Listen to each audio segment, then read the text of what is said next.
Hola, buenos días, bienvenido. Estamos comenzando nuestro tiempo devocional en esta mañana. El día de hoy revisaremos del capítulo 25 del libro del profeta Ezequiel, los versículos 8 al 11 para nuestro tiempo devocional que hemos titulado Castigo por menospreciar el poder de Dios. Castigo por menospreciar el poder de Dios. Recuerden que para el tiempo devocional estamos leyendo dos versiones, en la Nueva Traducción Viviente y en la Reina Valera 60. Vamos a leer primero la Reina Valera 60, dice la palabra de Dios, libro del profeta Ezequiel, versículos 8 al 11. Así ha dicho Jehová el Señor, por cuanto dijo Moab y Seir, he aquí la casa de Judá es como todas las naciones. Por tanto, he aquí, yo abro el lado de Moab desde las ciudades, desde sus ciudades que están en su confín, las tierras deseables de Bet-Jesimot, Baal, Meón y Kiriataim, a los hijos de Oriente contra los hijos de Amón, y la entregaré por heredad para que no haya más memoria de los hijos de Amón entre las naciones. También en Moab haré juicios y sabrán que yo soy Jehová. La misma porción, capítulo 25, versículos 8 al 11, Nueva Traducción Viviente. Dice la palabra de Dios. Esto dice el Señor soberano, dado que los moabitas dijeron que Judá es igual a las demás naciones. Les abriré el flanco oriental y destruiré sus gloriosas ciudades fronterizas, Bet-Jesimot, Baal, Meón y Kiriataim. Entregaré a los moabitas en manos de los nómadas de los desiertos orientales, tal como hice con los amonitas. Es cierto, los amonitas dejarán de ser contados entre las naciones. Del mismo modo haré caer mi castigo sobre los moabitas. Entonces sabrán que yo soy el Señor. La hostilidad entre Moab e Israel comenzó desde que Balac, rey de Moab, se opuso a Israel cuando Moisés los dirigía hacia Palestina. Durante el periodo de los jueces, el rey Eglón de Moab oprimió a Israel. Las relaciones diplomáticas entre ambas naciones mejoraron un poco después de eso y algunos israelitas eventualmente viajaron hasta Moab durante una terrible hambruna. Ruth, la moabita, llegó a ser parte de la historia de Israel y de la descendencia de David por medio de esa situación. Una vez más, aquí se deterioraron las relaciones entre Moab e Israel durante el reinado de Saúl. David conquistó a Moab y puso a sus habitantes bajo servidumbre y estuvo bajo el control israelita durante todo el reinado de Salomón, pero se rebeló durante el régimen de Josafat, años después de que Israel y Judá se dividieran. Luego se alió con Amón y Edom en un intento fallido por derrotar a Judá durante el reinado de Josafat. Tiempo después, Moab apoyó a Babilonia para atacar a Judá luego de la revolución de Joacim, con la esperanza de obtener mayor territorio. Posteriormente Moab se alió con otras naciones y consideró levantarse en armas para librarse del dominio de Babilonia en el 593 a.C., pero no existe evidencia de que lo haya logrado. La profecía contra Moab se debió a que miró a Judá con desprecio. Serían tomados entonces ellos por el pueblo de Oriente. Estaban negando la posición especial de Israel. Entregaba entonces Dios su tierra a Babilonia y les juzgarían, porque sabrían que Él es Jehová. Yo soy Jehová, dice la palabra escrita en Ezequiel. Aunque un mismo evento parece al justo y al impío, es tremendamente diferente. Aquellos que se glorían en cualquier otra defensa y protección que el poder, la providencia y la promesa divina, tarde o temprano serán avergonzados de su gloria. Aquellos que no le dejan a Dios tomar la venganza por ellos pueden esperar que Él se tome la venganza en ellos. La equidad de los juicios del Señor debe observarse cuando Él no solo venga las injurias de las que los perpetraron, sino por mano de aquellos contra los cuales fueron cometidas. Aquellos que atesoran el viejo odio y esperan la oportunidad de manifestarlo, están atesorando ira para ellos mismos en el día de la ira. Esta profecía contra Moab se debe a esta situación. Los moabitas, como hemos dicho, eran descendientes de Lot por su hija mayor. habitaban el territorio al este del Mar Muerto, y al igual que los amonitas tenían un largo historial de amarga enemistad con Israel. Moab se negó a permitir que el pueblo de Dios cruzara por su territorio. Cuando éste regresaba desde Egipto a Canaán, el rey de Moab contrató a Balaam para que maldijera a Israel. El rey Eglón, con la ayuda de Amón y Amelec, subyugó a Israel durante 18 años. Moab participó también junto con Babilonia en la derrota de Jerusalén. Su actitud hacia esa ciudad y hacia Judá parece haber sido: Judá no es diferente que ninguna otra nación. Ha caído ante el poder de Babilonia como otras tantas. El pueblo y el Dios de Judá, a los que siempre se le atribuyó ser fuente de especial protección, han demostrado que no son nada especial. Su destrucción en manos de Nabucodonosor lo ha probado una vez para siempre. Para Dios eso equivalía a despreciar el sagrado llamamiento de Israel. Dios anunció que iba a destruir la defensa de Moab al permitir que capturaran su fortificada frontera y sus ciudades fronterizas, lo cual iba a dejar sus regiones interiores relativamente desprotegidas. Es difícil esclarecer por qué Seir, Edom y Amón se incluyen en esta sección, porque ya se ha tratado acerca de este último y Edom está próximo a discutirse en los siguientes capítulos. Los futuros castigos de Amón y Moab se diferencian con claridad. Parece fuera de toda duda que el castigo de Moab fuera menos severo. En la zona sudoeste o sudeste estaba Moab, otro enemigo de Judá. Moab se gozaba en decir: la casa de Judá es como todas las demás naciones, y que no contaba con la protección especial de Dios que a menudo había disfrutado. También en Moab, dice Dios, haré juicios. Seir pertenecía a Edom, no a Moab. El texto griego de Ezequiel en la Septuaginta no le incluye. Este hecho sugiere que puede haber sido agregado en el manuscrito hebreo después de la traducción del hebreo al griego.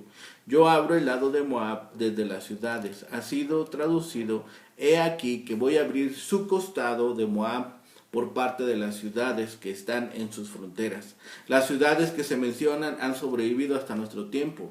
Bet-Jesimot ahora es Tel Amelcé, a 4 kilómetros al nordeste del Mar Muerto. Baal-Meón ahora es Maín, a 15 kilómetros al este del Mar Muerto. Y Kiriataim es llamada ahora Keriayat, a 17 kilómetros al sur de Maín. Los hijos de Amón vivían al norte de Moab.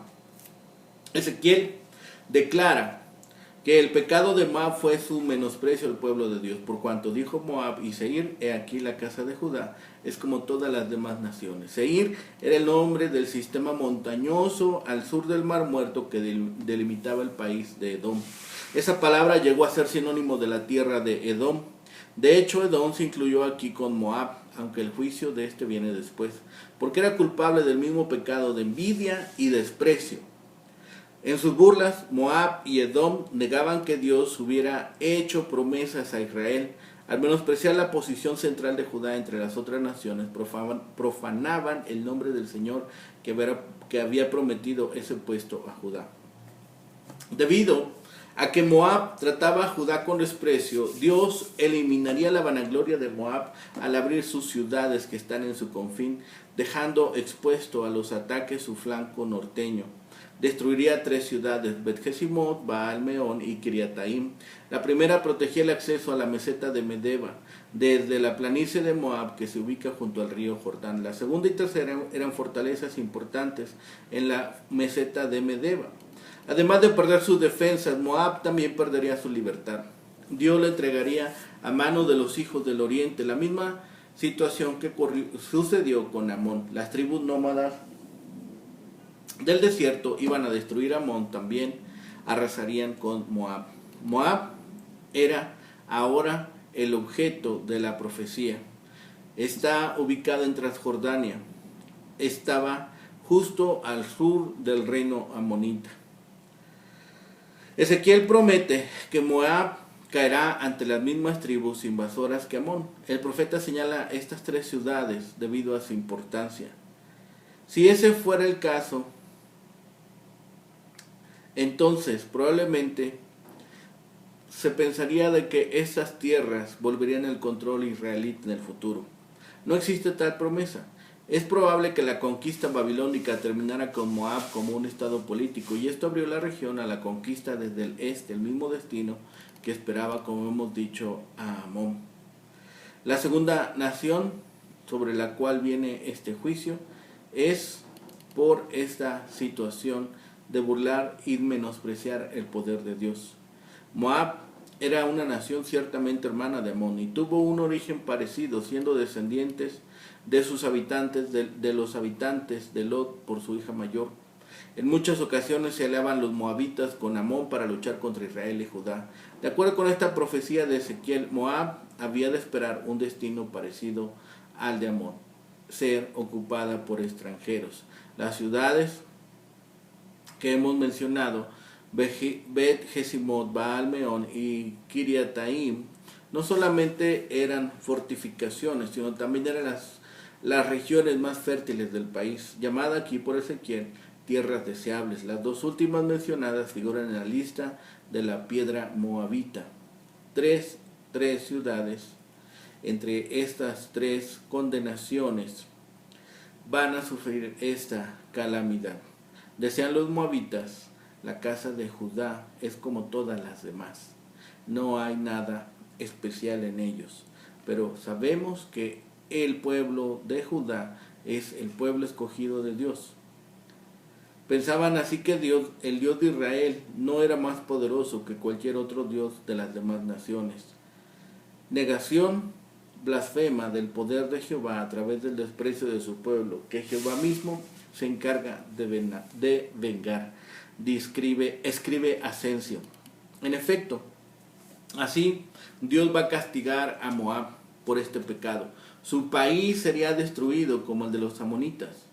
Es esta culpabilidad de la cual no podían despojarse. Sus ciudades fronterizas eran en las cuales radicaba la fuerza del país, y éstas serían demolidas por tropas caldeas y quedarían al descubierto. Los hijos del oriente, cuando vengan a tomar posesión del país de los amonitas, también se harán con el de los moabitas. Los árabes pastores nómadas que vivían tranquilamente, sus tiendas de campaña habían de ser, por la providencia omnipotente de Dios, puestos en posesión del país de los moabitas, los cuales eran guerreros y vivían turbulentamente. Los caldeos destruirían por medio de la guerra a Moab, y los árabes disfrutarán en paz del país. Este juicio tiene algunos elementos que hemos de rescatar. Los residentes de Moab y Seir se habían considerado como superiores a Judá, aunque los judaítas eran parientes sanguíneos suyos. Esta actitud reflejaba una falta de respeto por Jehová. Ellos veían al Dios de Israel no como el mejor que otras deidades paganas, ya que Judá había caído ante los babilonios. En su consecuencia, el Señor promete destruir las ciudades fronterizas. Esta zona, Medeba, la gloria de la tierra, sería desolada y sería demolida. Sus piedras serían extintas. Jehová juzgaría a Moab, y los moabitas se darían cuenta que Él es Dios. Esta nación también dejó de existir durante el exilio. Sin embargo, Jehová prometió restaurar la fortuna de Moab en un futuro lejano. Esto sucedió de manera limitada después del exilio, pero sucederá de manera escatológica cuando los residentes modernos del territorio de Moab vayan a Jerusalén para adorar al Mesías en el milenio. Los moabitas, de la misma manera que los amonitas, tenían esta relación, este parentesco con el pueblo de Israel a través de Lot.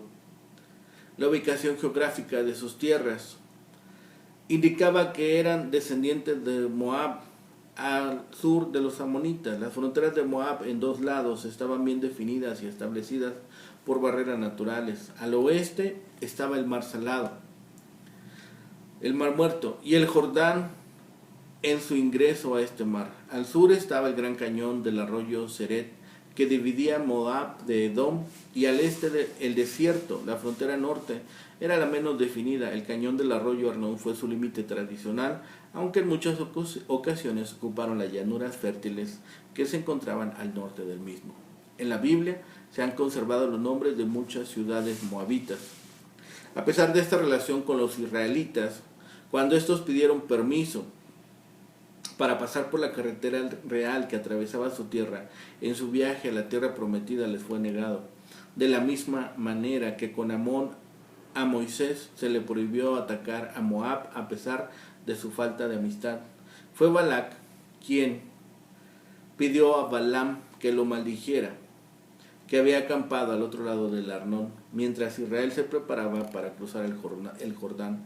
Los israelitas fueron seducidos por mujeres moabitas y madianitas, quienes los indujeron a participar en prácticas idolátricas. En los distintos periodos históricos de Israel, jueces y la monarquía, los conflictos con los moabitas siguieron a lo largo de toda su historia. Aunque una antepasada de David era moabita, Ruth, en este sentido se debe interpretar primer libro de Samuel, capítulo 22. El mismo David sojuzgó con mano dura a los moabitas. Después de la destrucción del reino, los conflictos siguieron con ataques de estos contra Israel.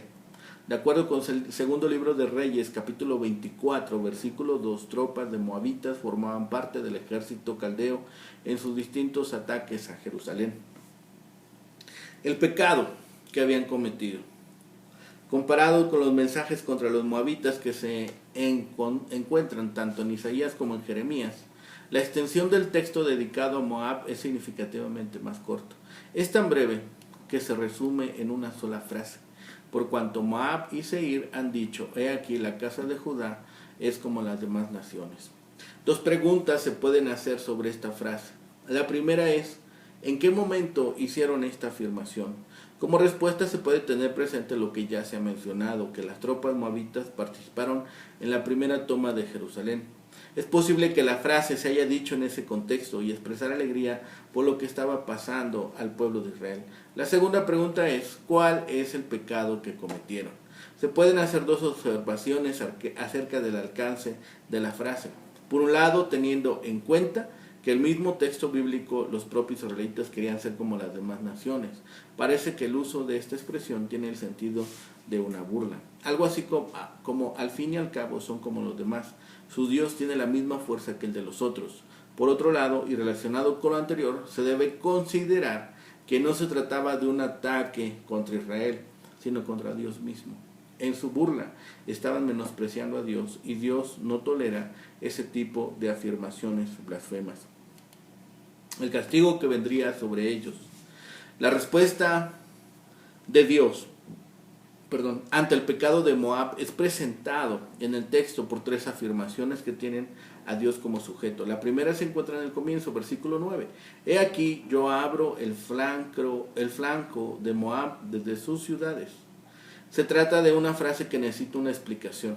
En primer lugar, se debe de leer desde una perspectiva geográfica. La palabra flanco se usa en la Biblia para referirse a la ladera de un monte, pero también desde una perspectiva militar. Abrir tiene que ver con la apertura de las puertas de una ciudad para ser conquistada.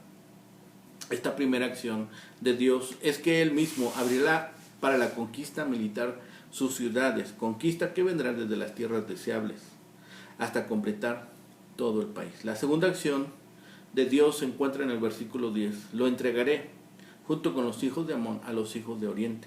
Esta se une al castigo a los amonitas. Dios entregará estas dos naciones por posesión, es decir, que serán dueños de este lugar, porque Dios así lo ha dispuesto, pues es el dueño de todas las naciones. Termina esta segunda acción de Dios con la frase para que no haya más memoria, es decir, que desaparecerán como naciones. Finalmente, aparece la primera frase del versículo 11. Tiene como propósito exhibir el castigo, las dos acciones anteriores, como un acto de justicia, al final del que podrán reconocer que yo soy Jehová, expresión que, como ya hemos mencionado, significa que Dios está en posesión del poder. De acuerdo con los historiadores, poco tiempo después de la caída de Jerusalén, los mismos caldeos destruyeron estas naciones. Como escribió un autor, el juicio de Dios sobre Amón y Moab muestra en la experiencia de estos pueblos cuáles pueden ser las consecuencias terribles de una elección equivocada. Tengamos presente que las dos son descendientes de Lot, quien en un momento estaba disfrutando de la bendición de vivir con Abraham. Quizá él nunca pensó, cuando tomó la decisión de vivir en la llanura y acercó paulatinamente sus tiendas a Sodoma, lo que esto implicaba, no solamente para sí mismo, sino también para su descendencia. Aquí hay un principio que debemos rescatar. Las decisiones que tomamos hoy tienen una trascendencia que no imaginamos. Debemos ser cuidadosos y cautelosos en esta área. Hay algo más que podemos incorporar o que podemos hablar con respecto a Moab. Hay este juicio. Este juicio se debió a sus elecciones. Este juicio se debió a lo que ellos decidieron, a lo que pensaron que era mejor para ellos. Debemos nosotros observar lo que decidimos. Debemos nosotros pensar que trae consecuencias sobre nuestra descendencia, sobre nuestra familia. No es solamente que nosotros nos desentendamos de lo que pasa a nuestro alrededor. También nosotros debemos comprender que todas estas cosas, al fin y al cabo, también nos afectan. Esta profecía contra Amón y luego contra Moab es un juicio que Dios ha establecido. Así dice el Señor. Y son atribuidos a Dios mismo. En cada caso se declara el crimen, seguido por una indicación del juicio divino que vendría sobre ellos. El pecado de Moab fue su convicción de que Judá era como todas las demás naciones. La declaración tenía implicaciones religiosas. El Dios de Judá no era más poderoso que cualquier otro Dios. También se hace hincapié en el pecado de Edom. Fue el acto de venganza contra la nación de Judá, y así sus territorios serían devastados de norte a sur. Así como Edom había actuado en venganza hacia Judá, así Dios actuaría contra Edom. Y finalmente el crimen de Filistea fue como el de Edom. Al actuar vengativamente contra Judá, Dios dio rienda suelta a la malicia y enemistad perpetua. Por lo tanto, su territorio por el océano sería destruido. Los queretitas, una de las tribus filisteas, estaban asociados anteriormente con Creta. Su nombre significa, en efecto, los cretenses. Este nombre en particular se usa porque es en hebreo muy similar al sonido del verbo cortar. Estas tres profecías, dirigidos a los estados vecinos de Judá, ilustran aún más el concepto profético de la soberanía de Dios en el ámbito de la historia humana. Desde una perspectiva, el enfoque principal de los profetas estaba en el pueblo elegido, su historia y su destino. Ezequiel estaba preocupado por la historia de Judá y la manera en que el propósito divino para el mundo estaba siendo llevado a cabo a través de los escogidos de Dios. Sin embargo, la estrechez del interés histórico y teológico no produjo una estrechez correspondiente en la visión teológica. Dios es un Dios universal. Su poder, en un sentido histórico, es internacional, no meramente nacional. Todo el mundo es el reino de Dios y por lo tanto todas las naciones, en cierto sentido, son el pueblo de Dios. Israel y Judá podían ser juzgados a la luz de la revelación especial que habían recibido. Sin embargo, todas las naciones eran responsables ante Dios con respecto a un código universal de moralidad y comportamiento nacional. Comprender la soberanía universal de Dios es siempre una tarea difícil porque nuestras mentes están limitadas por lo que podemos conocer y entender más fácilmente. Sin embargo, si vamos a entender, aunque sea de manera pequeña, el misterio de los asuntos de todos los hombres y naciones, debemos percibir en última instancia que todos esos asuntos están dentro de la soberanía divina. Las naciones actúan con libertad, al igual que los individuos, pero al igual que las naciones. También son responsables cada uno de sus acciones, y el ascenso y la caída de las naciones humanas, aunque rara vez son comprensibles a corto plazo, no son ajenos al comportamiento de esas naciones a los ojos de Dios. Estos fueron los pecados de aquellas naciones. Estas fueron los juicios. Cada una de las acciones de Dios estaban justificadas después de haber observado cómo las naciones se habían comportado ante el pueblo escogido de Dios. Los filisteos ocupaban una franja costera al sudoeste de Palestina, y Edom eran hermanos de sangre de los judíos, ya que ambas naciones descendían de Isaac. Edom compartía su frontera norte con Israel, y las dos naciones siempre estaban en conflicto. Los edomitas odiaban a Israel tanto que se regocijaban cuando destruyeron a Jerusalén, capital de Israel. Temán era la ciudad que quedaba más al norte de Edom, de Dan la que estaba más al sur. Por lo tanto, Ezequiel anunciaba que toda la nación sería destruida. Los israelitas jugarían un papel en el juicio de Edom, actuando como agentes del Señor de su ira. Los edomitas también llegarían a reconocer a Jehová como el verdadero Dios. Hoy en día, los residentes del territorio anteriormente ocupado por Amón, Moab y Edom se conocen con el nombre de árabes. Finalmente, la profecía contra los filisteos era sobre esta federación de 5 ciudades, estados, cada cual regida por un poderoso gobernante independiente.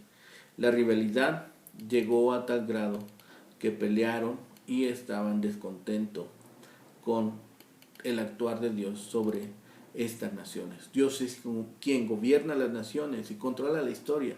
A veces debe disciplinarlos duramente, sin embargo su disciplina no invalida la promesa de que nos protegerá de los enemigos y si es necesario los destruirá. Necesitamos que se nos recuerde esto, ya que estamos enfrascados en una lucha diaria con nuestros enemigos y los de Dios. Esta profecía sobre los filisteos también nos recuerda que todo está bajo el gobierno de Dios, que todo está bajo su mano. Así que oremos a Dios para que Él nos ayude a entender sus designios, para que nos dé también paz. En estos 4 mensajes encontramos que Dios condena claramente a los que se oponen a su pueblo. El propósito de esta profecía era dar aliento a los exiliados. Una vez conocida la destrucción de Jerusalén, ellos podían preguntarse sobre la justicia y propósito de Dios. Estos textos muestran a un Dios que domina y ejerce su soberanía sobre todos los pueblos de la tierra. Los enemigos de su pueblo no saldrán indemnes de sus malas acciones y maquinaciones, pero dejemos la justicia y la venganza a Dios. Recordemos que Él dice, la venganza es mía. Dejémosla en su mano y nosotros enfoquémonos en hacer nuestro trabajo que se nos pide día a día, que es glorificar el nombre de nuestro Dios. Oremos.